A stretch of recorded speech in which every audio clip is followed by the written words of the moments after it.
Welcome, curious minds, to another deep dive. Today, we're embarking on, well, an extraordinary journey into a powerful memoir. It's one that really challenges deeply ingrained conventional wisdom, and it explores these profound themes of identity, resilience, and the very essence of what home truly means. We're talking about Striving at Home by Tekle Weldeslasie, a narrative that has resonated deeply with many. Right, and this isn't your typical book review, is it? Yeah. Certainly not just a dry historical account either. It's, I think, a profound exploration of the human spirit, but viewed through a very specific and compelling lens. Yeah. The reviewer, Yishak Yared, whose insights were frankly invaluable in bringing this book to our attention, he notes its considerable length, Oh, really? How long? over 500 pages, all written in English. And the memoir draws heavily from Weldeslasie's personal experiences, which are vividly brought to life through the eyes of his main character, Ataklti. So our mission today really is to thoroughly unpack the powerful nuggets of insight embedded within this, well, this rich narrative, focusing on its core messages and the intricate, often challenging historical backdrop it provides. We want to understand not just what happened, but, why it matters. Yes. Both for the individual and for the nation. Precisely. Think of this as your essential shortcut, maybe. A way to understand a truly crucial narrative about Eritrea. And it's told through this deeply personal story that, perhaps surprisingly, resonates globally, far beyond its specific context. What I find particularly compelling about Striving at Home is how it so powerfully challenges that pervasive idea. The one that says a better life is always somewhere else. Exactly. Typically beyond one's own borders, it forces you to pause and genuinely reconsider what home truly represents. Not just a place, right? But a concept intertwined with dignity, purpose, and aspiration. This book argues that for many, the most fulfilling and impactful path might just be found in dedicating oneself to their own land. So, let's really delve into this book's remarkable ability to seamlessly weave a deeply personal narrative with the sweeping history of a nation. Yishak Yared, in his comprehensive review, highlights how Tekle Weldeslasie masterfully blends his own intimate childhood experiences with broader insights into local lifestyles and the enduring, almost sacred power of tradition. And this is throughout this extensive 500-page work. It's far more than a simple recounting of events. It's more like an immersive experience into the very fabric of Eritrean culture and societal life. Weldeslasie delves into his personal memories, his emotional landscape, sure, but he consistently maintains this wider lens, showing you, the listener, how individual lives, especially those of young people, Are not merely lived in isolation. They're profoundly shaped by the collective history, the shared struggles, and the deeply rooted cultural practices of a place. The minute details he provides about local lifestyles, the rhythms of daily life, community gatherings, the roles of elders. Those details aren't just color. No, not at all. They aren't just descriptive flourishes. They're absolutely foundational to understanding Ataklti's character development and the values that guide him, and ultimately the momentous choices he makes. This intricate tapestry allows us, the readers, to not just observe Ataklti's journey from a distance, but to truly grasp the profound, often invisible threads that tie him irrevocably to his homeland. It's an act of cultural immersion, really. And within that tapestry, you mentioned tradition. What immediately stands out is the profound role the book gives to age-old myths. Exactly. And these are presented not as mere quaint stories for entertainment or, footnotes in a cultural guide. They're foundational elements that actively shape the identity, the worldview, and the aspirations of the children in the narrative. We learn about captivating tales of fairies, powerful legends of ancient heroes, and the unwavering heroism of forefathers, often recounted by parents or grandparents during evening gatherings. You can almost picture it, can't you? You really can. Families gathered after a long day, maybe by the flickering glow of a single lamp. The voices of parents filling the quiet air with these grand, often larger-than-life narratives. This oral tradition, far from being simplistic, was incredibly potent. Children, even while maybe intuitively grasping the fantastical or mythical elements within these tales, listened with rapt attention. They weren't just passive listeners. Not at all. They were absorbing a legacy. They felt an immense, almost visceral pride in their ancestors, forging this profound emotional and spiritual connection to a lineage defined by bravery, sacrifice, and unwavering resilience. And crucially, as the reviewer notes, these children silently, almost instinctively, vowed to follow in their ancestors' footsteps. Wow. To embody that heroism and contribute to their community in their own lives. This isn't just about preserving the past, it's about actively shaping the future. This rich narrative thread truly connects the past to the present for the reader, showing in a deeply personal way how historical and cultural narratives, even those bordering on myth, can profoundly influence future generations in their evolving sense of national identity and purpose. The author's splendid narration of these myths, interwoven with historical events and personal memories, it possesses this unique power to transport the reader back to their own childhood, evoking a universal sense of wonder and connection to the stories that shaped them, regardless of their own background. Yet, amidst these nurturing tales of heritage and pride, the book unflinchingly dives into the harsh realities of this historical period. It delivers a vivid, almost raw portrayal of Eritrea under Ethiopian colonial rule. Yishak Yard explicitly notes how the book sheds direct light on the pervasive atrocities committed against the Eritrean people. And without distinction of age or gender. Right. This isn't a sanitized academic version of history. It's a raw, unflinching account. It paints a chilling, undeniable picture of daily life under this oppressive regime. The narrative compels you, the listener, to confront the sheer brutality and the constant suffocating fear that permeated every single aspect of existence for ordinary Eritreans. It's not just background information for Ataklti's story, is it? No, it is the atmosphere. The very air in which he and his entire community breathed, suffered, and eventually made their monumental choices and began their struggle. The author makes it abundantly clear that the violence wasn't isolated to a few random incidents. It was systemic, deeply ingrained, part of their everyday reality, impacting everyone from the youngest child to the oldest elder.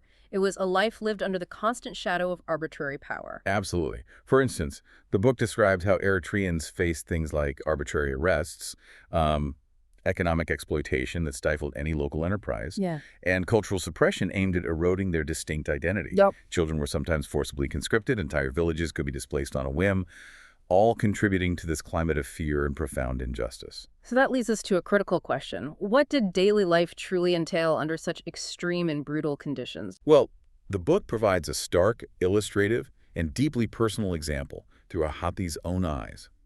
It draws directly from the author's harrowing experiences. He recounts a vivid memory of witnessing people routinely lining up at checkpoints, a common dreaded feature of life under occupation, signifying constant surveillance and control. Just part of the routine? Exactly.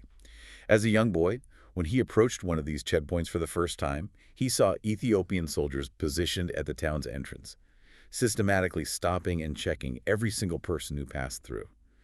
They would interrogate people in an unfamiliar language, creating this immediate, terrifying barrier. A sense of vulnerability. A profound sense of vulnerability, yes, and an inability to understand the very accusations hurled at them. This detail alone paints a chilling picture of constant scrutiny, pervasive suspicion, and the ever-present threat of arbitrary authority, even in the most mundane activities like simply trying to move through your own town. And this wasn't just a one-off thing. No, as the book meticulously details, it was a regular dehumanizing part of their existence, reinforcing the pervasive and absolute nature of the colonial power. It highlights how freedom of movement, a basic human right, was entirely curtailed, leaving people trapped and fearful within their own communities. And then the true horror. A truly shocking incident that brutally illustrates the utterly arbitrary and merciless nature of that power. Ataklti vividly recalls how, without any warning, a soldier pointed his gun at a young boy who appeared to be in his late teens or early 20s. Just a boy. Yes. The soldier didn't just point the gun, he kicked the boy violently in the back, separating him brutally and indiscriminately from his family amidst the queue. He then forced the terrified boy to stand alone in a desolate corner, shouting accusations at him in that alien, incomprehensible language. "You are a bandit, you are a troublemaker." The boy couldn't understand. Exactly. Disoriented, bewildered, utterly unable to understand what was being screamed at him, he remained silent. A silence that only seemed to enrage the soldiers further. What followed was just a sickening display. Several other soldiers then joined in, beating him mercilessly without pause until he finally collapsed. The description is visceral, sickening, blood streaming freely from his mouth and nose onto the dusty ground. It's hard to even imagine. It's a moment of pure, unprovoked violence, a stark and unforgettable demonstration of the complete absence of justice, law, or basic humanity under that regime. This isn't some distant historical account. It's a raw, deeply personal memory designed to make you feel the terror, the helplessness, and the sheer injustice of that moment. It encapsulates the everyday brutality faced by ordinary citizens. And if we connect this brutal act to the bigger picture, it becomes abundantly clear that this is far more than just an isolated anecdote or a vivid personal memory. It functions as a harrowing microcosm of the systemic oppression that defined the era. The boy's parents, witnessing this unimaginable horror unfolding before their eyes, cried out in anguish, pleading for mercy, desperate to explain. He's just a student. He's just a student. He doesn't know anything. He's innocent. But their desperate pleas were met not with empathy, but with cold, calculated indifference. And even more chilling threats. One soldier, with a chilling lack of humanity, warned them directly, "Leave now, or you'll join him." Unbelievable. This isn't just about an individual act of violence. It's about the deliberate silencing of dissent, the systematic breakdown of any semblance of justice, and the constant crushing fear intentionally instilled in every family, every community. The author, Tekle Weldeslasie, through Ataklti's memory, unequivocally reveals that this incident, this arbitrary, dehumanizing violence, was simply the everyday life of the Eritrean people at the time. The everyday life. Yes.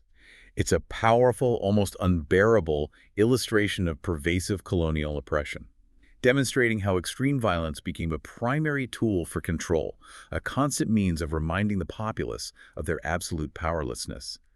It reveals how the human spirit was tested daily, forcing people into impossible choices and creating a deep, seething sense of injustice that would inevitably fuel future movements for liberation and self-determination. So what does this all mean for you, our listener, trying to grasp this period?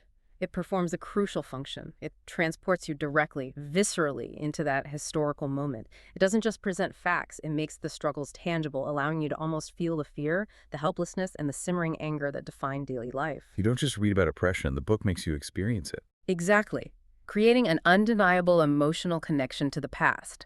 This vivid, unsparing portrayal doesn't just inform you intellectually, it deeply connects you to the human experience. And in doing so, it meticulously sets the stage with incredibly impactful detail for the pivotal, life-altering choices individuals like Ataklti inevitably had to make in the face of such overwhelming, relentless adversity. It frames the entire narrative of the book, profoundly explaining why a decision to stay and strive at home was not just a personal preference or a romantic ideal, but a profound political, existential, and deeply moral statement, a choice that defied the very logic of escape. And after directly witnessing such criminality and unconscionable atrocity, after enduring that pervasive, suffocating fear and injustice, Ataklti is confronted with a profound, agonizing decision. He chooses to flee his immediate hometown, but finds himself at a crossroads. Right. Pondering one of two snarkily contrasting paths. He could pursue what was widely touted as a better life abroad, typically in Europe or America, a path often romanticized as an escape from hardship, a guaranteed route to prosperity and safety. Or he could choose a dramatically different, far more dangerous and uncertain route, joining the armed struggle for independence within the very homeland he was seeking to escape. This is not just a personal dilemma, it's a moment of immense national significance, a crossroads that would not only define his individual future, but also reflect the monumental, agonizing choices facing an entire generation of Eritreans. It's a fundamental universal dilemma, isn't it, that countless individuals living under oppressive regimes confront. Absolutely. Do you seek personal safety and opportunity elsewhere, often at great personal cost? Or do you stand and fight for systemic change, for freedom and dignity at home? The book presents this as a deeply personal and emotionally charged struggle. And what's particularly illuminating here is the sheer weight of external pressure Ataklti confronts. You mentioned this speaks to a much broader, almost universal, global narrative surrounding migration. It really does. The book meticulously details how a trusted friend, and even a white lady from the Peace Corps, an organization ostensibly there to assist repeatedly, almost relentlessly, urged him to seek a better life in Europe or America. Even the Peace Corps. Yes. This wasn't just casual advice exchanged in passing. It highlights a common, deeply pervasive narrative that often suggests true opportunity, economic stability, and personal prosperity can only be found outside one's country, particularly in the more developed nations of the West. This external influence coming from both peers and seemingly benevolent external actors underscores a widespread perception that for those living under difficult, oppressive conditions, migration is not just a viable option, but often presented as the most logical, if not the only, path to a better future. It presents a powerful temptation. A huge temptation. A seemingly easier, more immediate alternative to confronting the immense, often life-threatening challenges at home. The fact that even an individual from the Peace Corps, a figure typically associated with local development, implicitly reinforces this idea. truly indicates how deeply ingrained this belief system is, not just within peer groups, but from sources that might be perceived as impartial or even altruistic. But here's where the narrative of striving at home takes its truly compelling turn, profoundly challenging that prevailing, almost unchallenged global wisdom.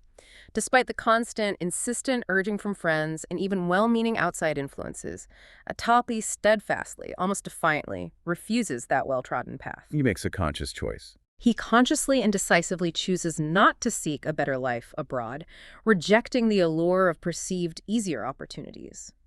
Instead, his deep conviction, born from witnessing the suffering of his people, leads him to a much harder, more dedicated, and incredibly principled choice. He resolves to confront the hardships faced by the Eritrean people directly and to play his personal, vital part in reversing their dire condition for the fundamental betterment of his nation. He chooses striving at home. Yes. This isn't a passive acceptance of fate. It's an active, deliberate, and deeply principled stand. A commitment born of profound love for his land, his people, and the shared, often precarious future. This act of refusal, of consciously turning away from what many would consider the rational, easy escape, is absolutely central to the memoir's powerful and transformative message. It's a testament to an unwavering inner compass, prioritizing collective liberation over individual comfort. This profound choice by Ataklti immediately leads us to a central overarching question. What is the core message that the author, Tekle Weldeslasie, through Ataklti's powerful narrative, is ultimately trying to convey? What's the takeaway? Well, the reviewer, Yishak Yard, interprets it as a profound and unequivocal emphasis on an almost sacred love for one's country, combined with an unyielding determination to achieve one's personal and professional goals within one's homeland. This is a direct, deliberate, and powerful challenge to the often heard, almost dogmatic advice from foreigners and even within peer groups that incessantly advocate for migration to the West in search of better opportunities. So the book isn't just telling a story, it's making an argument. Exactly. It's constructing a meticulously argued case. It posits that true fulfillment, lasting progress, and meaningful contribution aren't found solely by abandoning one's roots and seeking external validation, but can, and perhaps should, be pursued on home ground by investing one's talents and energy there. This perspective is particularly potent and timely in our globalized world, where the often glamorized allure of migration frequently overshadows and diminishes the immense potential for development, positive change, and profound personal achievement at home. It champions a narrative of self-reliance and national investment. So rather than simply presenting a personal story of individual survival or escape, the book powerfully, almost philosophically argues that with a clear vision for the future, unwavering dedication, and relentless hard work, individuals can indeed achieve their highest aspirations right where they are, within their own homeland. It's a compelling, deeply needed counter-narrative. Absolutely. A counter-narrative to the pervasive and often unchallenged idea that success, opportunity, and personal growth exist exclusively beyond one's borders.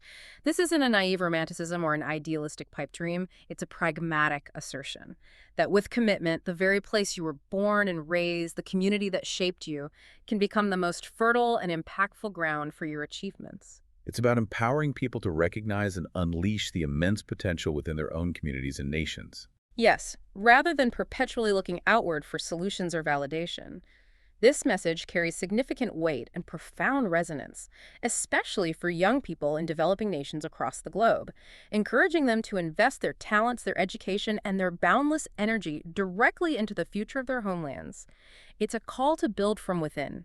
This brings us directly to the core litmus test question that the memoir meticulously seeks to answer. And frankly, it's the ultimate proof of concept for the book's central premise. Did Ataklti actually succeed? Did he succeed in his unwavering aspiration and profound dedication to stay and strive at home? Or was his noble choice ultimately a fool's errand, a path of unfulfilled potential? Well, the book doesn't leave you guessing. It gives us a very clear, demonstrable proof of concept for its powerful and unconventional argument. How so? It moves beyond theory and shows you the tangible, real-world outcome. As Ataklti narrates in his book, drawing directly from his own lived experience, he meticulously fulfilled his civic obligation by serving in the national service at Sawa. Sawa, that's significant in Eritrea, isn't it? Hugely significant. This wasn't merely a routine military enlistment. Sawa is a pivotal national program in Eritrea designed to instill discipline, foster national unity, and combine military training with vital nation-building projects like infrastructure development, education, and healthcare. His participation wasn't just a personal choice, it was a profound contribution to the very foundation and future of the newly independent nation. So he played his part. He played his vital part in defending national sovereignty, becoming an active, indispensable participant in securing the hard-won freedom and future of his country. This is a clear, undeniable, and concrete demonstration of his deep, practical commitment to his homeland, embodying this striving-at-home ethos right from the outset of the nation's independence. It powerfully illustrates that his dedication was not just an abstract ideal, but manifested in tangible, impactful actions that directly benefited the collective. And crucially, his contributions didn't conclude with military or civic service at Sawa, though that was undoubtedly a foundational act of national commitment. No, the book meticulously details that after his service, Ataklti continued his dedication to Eritrea by going on to work at various governmental and non-governmental institutions within the country. So contributing in different ways. Exactly, demonstrating a broader, more diversified engagement with his society, contributing his skills and efforts to different sectors and aspects of national development, from public administration to community-based initiatives. And, perhaps most significantly, the book tells us he is currently a manager of a renowned hotel in Asmara, the vibrant capital city. Wow, that's quite something. It is. This isn't just about survival or finding a modest job. It's about building a successful, professional, and deeply respected life, achieving a position of significant responsibility, leadership, and influence, all while remaining firmly rooted in his home country. He navigated the challenges. He navigated the challenges of a burgeoning nation, contributing to its service sector and tourism industry. His work likely involved training staff, ensuring high standards, promoting Eritrea's hospitality to visitors, thus playing a direct role in economic development. It's a clear trajectory of upward mobility, professional achievement, and meaningful contribution, all taking place entirely within his own society, a living testament to his core philosophy. So when we connect Ataklti's entire trajectory to the bigger picture, It practically provides empirical proof of the possibility and viability of striving at home.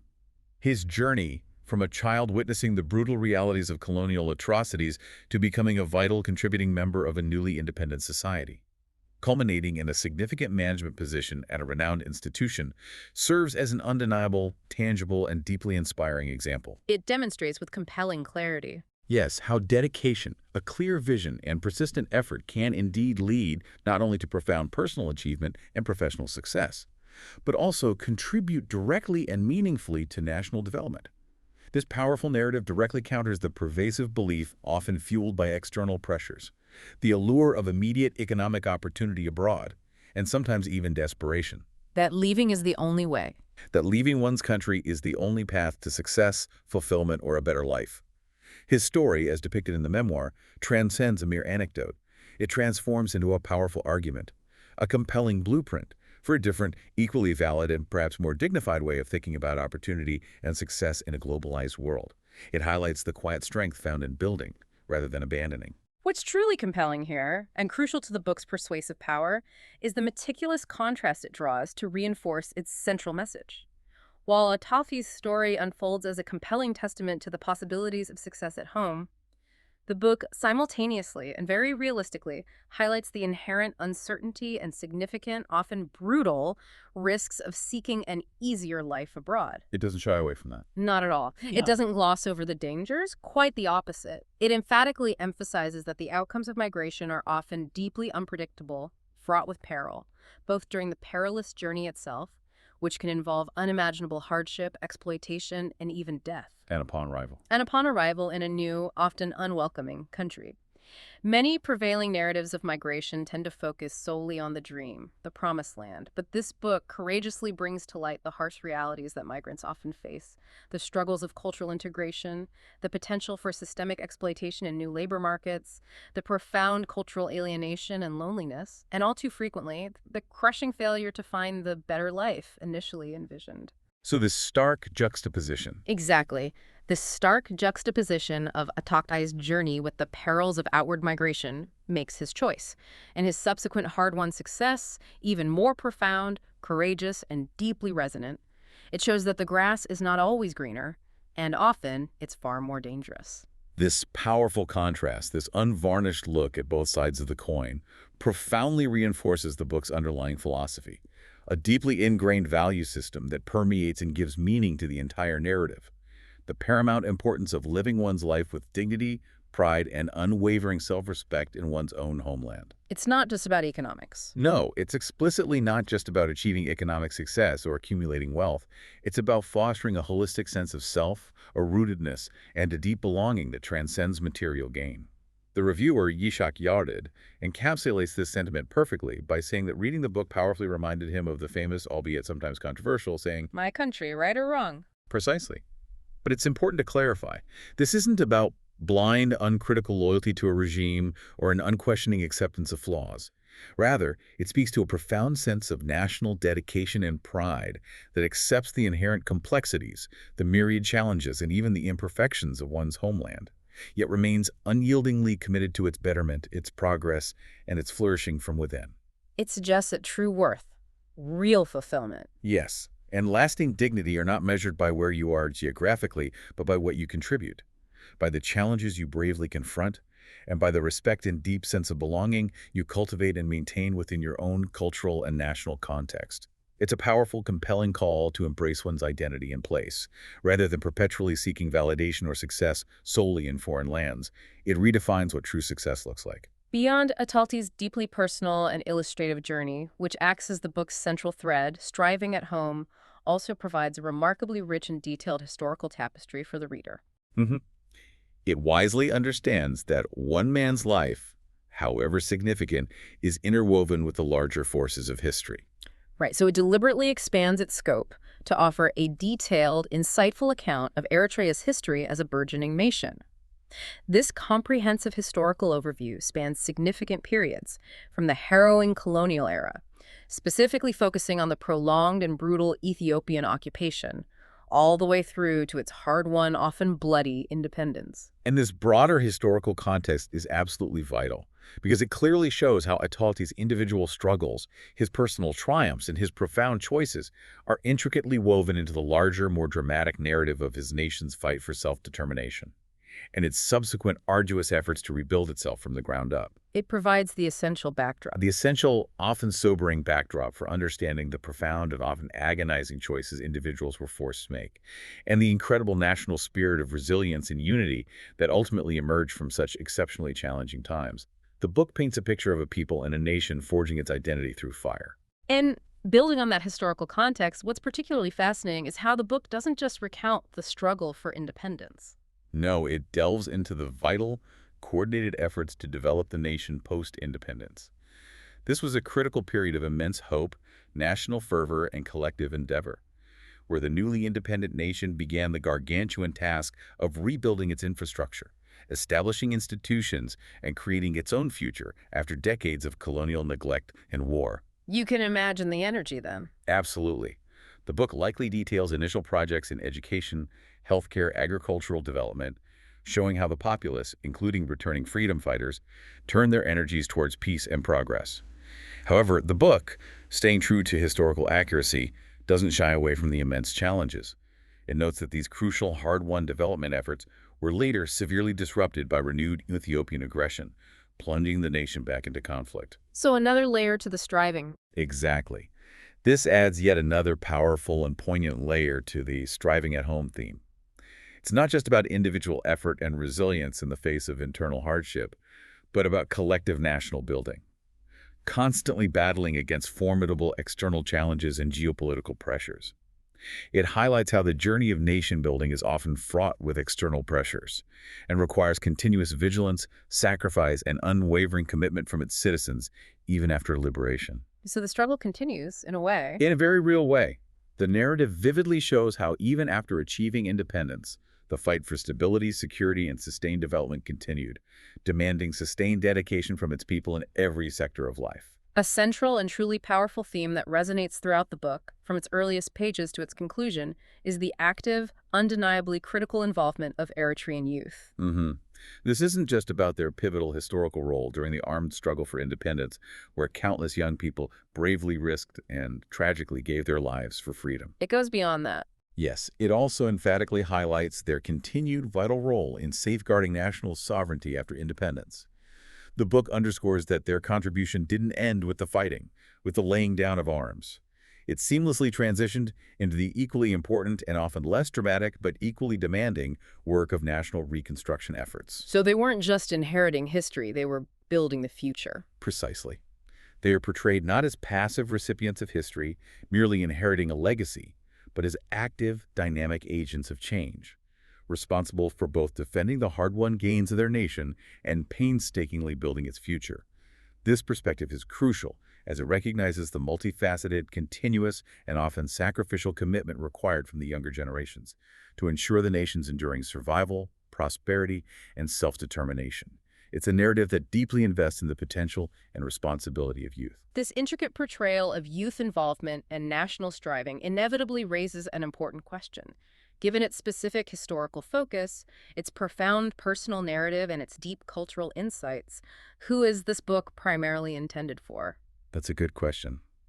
In the review Yeshek Yared's considered view, the book is primarily aimed at inspiring young people, particularly Eritrean youth, to gain a far deeper and more nuanced understanding of their own history. So more than just a history lesson. Much more. It's designed to be more than just a dry historical account or a cautionary tale.